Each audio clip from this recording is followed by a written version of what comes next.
Sir একটা জিনিস আমার কাছে পরিষ্কার না স্যার, যে আপনি বলেছেন যে পুলিশের কাছে কোনো মরণাস্ত্র থাকবে না, এটা কবে থেকে থাকবে? এটা ইমপ্লিমেন্ট অলরেডি হয়ে গেছে না আপনারা এটা প্রজ্ঞাপন দেবেন?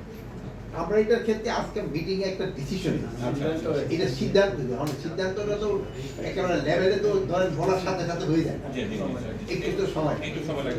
স্যার আমি একটা আরেকটা জিনিস ক্লিয়ার করতে চাই প্লিজ। স্যার খোদাবাগ স্যার একটা কমিটি গঠন করা হয়েছে নেতৃত্বে, এটা কি অস্ত্র ব্যাপারে কমিটি গঠন করা হয়েছে? এই অর্থ দেখবে এবং অন্যান্য জিনিস আরেকটা বিষয় আবার রাষ্ট্রপতি আব্দুল হামিদের বিদেশ যাওয়ার ক্ষেত্রে সরকারের উচ্চ পর্যায়ে কমিটি হয়েছে, পুলিশও কমিটি করছে, কিন্তু তদন্তের আগে আপনারা 4 জন পুলিশের বিরুদ্ধে ব্যবস্থা, কিন্তু আমরা যেটা দেখি মূলত হলো যে 950 মতো পাসপোর্ট আপনার অধীনে পাসপোর্ট বাতিল করেছে, কিন্তু ওনার পাসপোর্টটা কেবল রাখছিল, বহাল রাখছিল, লাল পাসপোর্ট।